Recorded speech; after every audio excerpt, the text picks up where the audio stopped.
ये लीजिए, फूल और बेलपत्र सबको बांट दीजिए।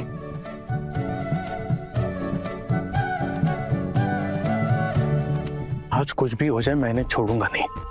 छोटू, जब तेरी बीवी सबको नचा सकती है, सबको भड़का सकती है, तो हमें भी तो कुछ ना कुछ करना होगा ना। ये बेइज्जती में चुपचाप तो सहने वाला हूं नहीं, और अब तो वैसे भी इन्हें किसी भी बात का डर नहीं रहा है। मैं पारो को अगर डिवोर्स की धमकी भी दूं तो वो डरती नहीं है। सबके सब में इतनी हिम्मत बढ़ गई है, और कौन है इनकी हिम्मत बढ़ाने वाला? कौन है? छोटू, मुझे तो ये समझ में नहीं आ रहा, तेरी बीवी इतना पैसा कमा कहां से रही है जो इतनी बड़ी दावत दे रही है मोहल्ले वालों को। हम सब अगर मिलकर भी करें ना ये सब कुछ, तब भी नहीं कर पाएंगे। दादा, अगर आपको बुरा लग रहा है ना, तो आपको जो सही लगे आप कीजिए। आप मुझे मत बताइए, मैं वैसे भी कौन होता हूँ आपको रोकने वाला। आपको जो सही लगे आप कीजिए ना, मुझे क्यों बता रहे हैं? हाँ करूंगा छोटू, करूंगा। तू बस देखता जा। मैंने मोहल्ले वालों के सामने शर्मिंदा नहीं किया ना, तो मेरा नाम भी पोल्टू नहीं। करेगा कैसे पोल्टू?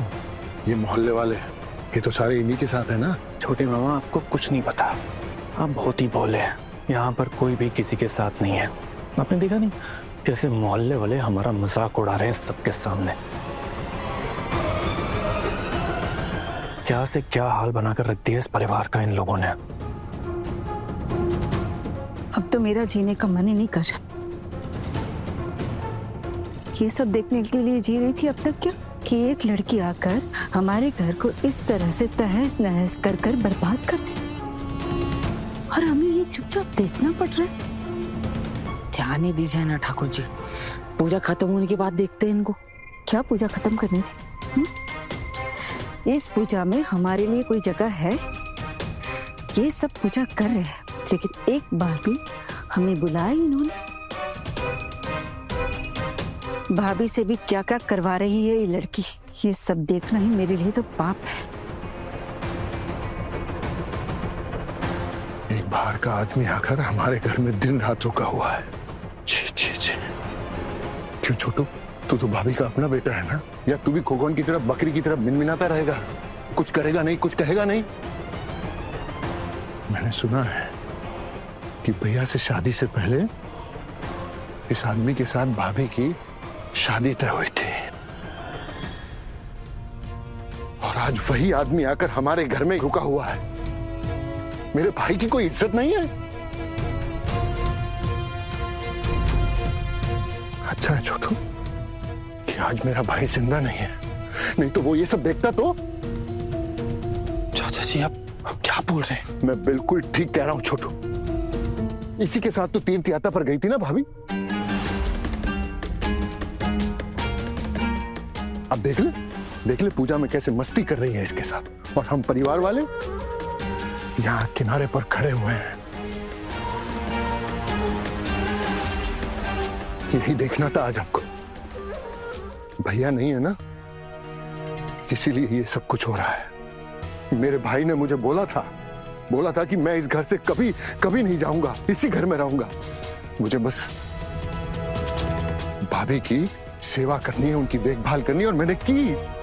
भगवान माना उनको, लेकिन इनको मेरी देखभाल की परवाह है?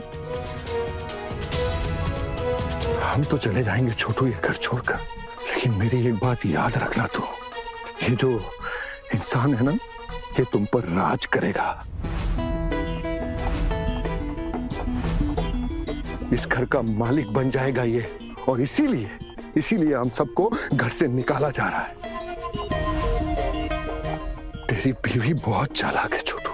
वो जानती है कि छोटू दादा इस घर में रहेंगे तो भाभी शांत रहेंगी, और ये जो चारों बहुएं हैं ना, अपनी मनमानी कर सकेंगी। इनको कोई रोकने टोकने वाला तो होगा नहीं। छोटू, ये तो किस खानदान की लड़की उठा लाया बेटा? बस चाचा जी, बस। हमें और बातें नहीं सुन सकता। मैं तो वापस काम पे जाना चाहता हूँ। हो गया मेरा 2 दिन और। छोटू, तू टेंशन मत ले, अभी तेरे पोल्टू दाना जिंदा है, तभी हमारी इतनी बेइज्जती कर रहे हैं। हमें अपना पति तक नहीं मान रहे, तो हम भी इन्हें पत्नियों वाली इज्जत क्यों दें? क्या करोगे आप दादा?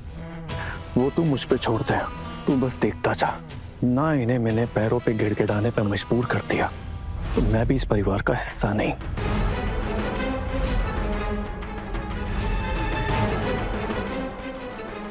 अच्छा दुर्गा बोदी, अब हम चलते।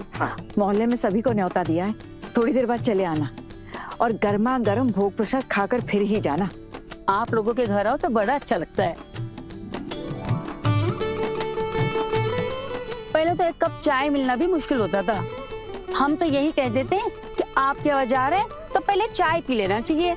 यहाँ तो चाय मिलना नामुमकिन ही था। आप लोगों में ये बदलाव आपके छोटी बहू की वजह से आया है। ये जो कुछ भी हो पाया है ये मेरी छोटी देवरानी आहना की वजह से हो पाया है। और नहीं तो क्या, पता है जब से ये आई है ना तब से हमें पता चला है कि हम इंसान हैं। हम तो पहचानते नहीं थे अपने आप को। हाँ अब तो खुशी आई जीने में ना एक अलग ही मजा आता है। एक सेकेंड, मैंने कुछ भी नहीं किया। आप सबके अंदर अपनी अपनी इच्छाएं थी, अपनी प्रेरणा थी और ये सब कुछ आपने खुद की मर्जी से किया है। और फिर काकी माँ, आप लोगों का भी तो आशीर्वाद है ना हमारे ऊपर। बस और क्या चाहिए। अच्छा अब हम चलते, दोपहर में फिर वापस आना है, ठीक है? हाँ आप भी चलिए और हमें भी संधि पूजा की तैयारियां करनी है ना। उधर तो सब लोगों का मूड खराब है। मुझे तो लग रहा है अब ये लोग हमारी भी हालत खराब करने वाले हैं।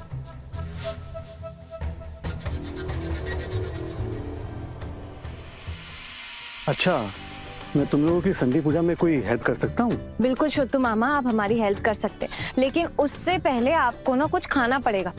पता है माँ, सुबह से मैं इनसे कह रही हूँ कि कुछ खा लीजिए, लेकिन ये है कि कुछ सुन ही नहीं रहे।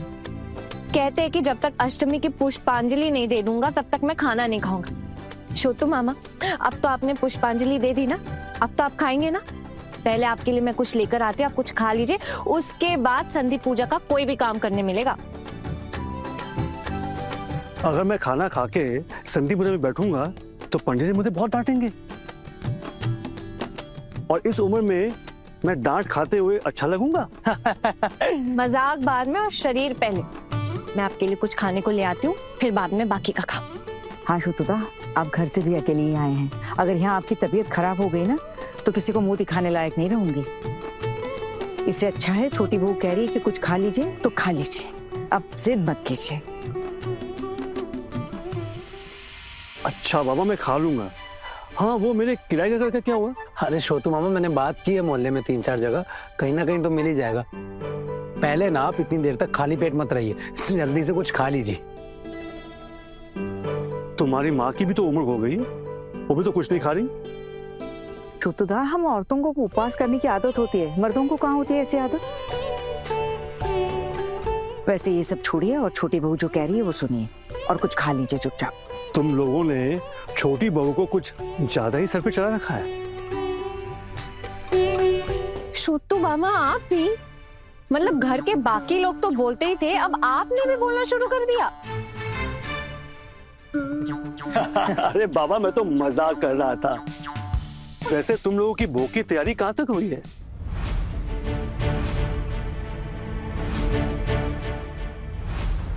देखता हूं ये भोग कैसे सफल हो पाता है।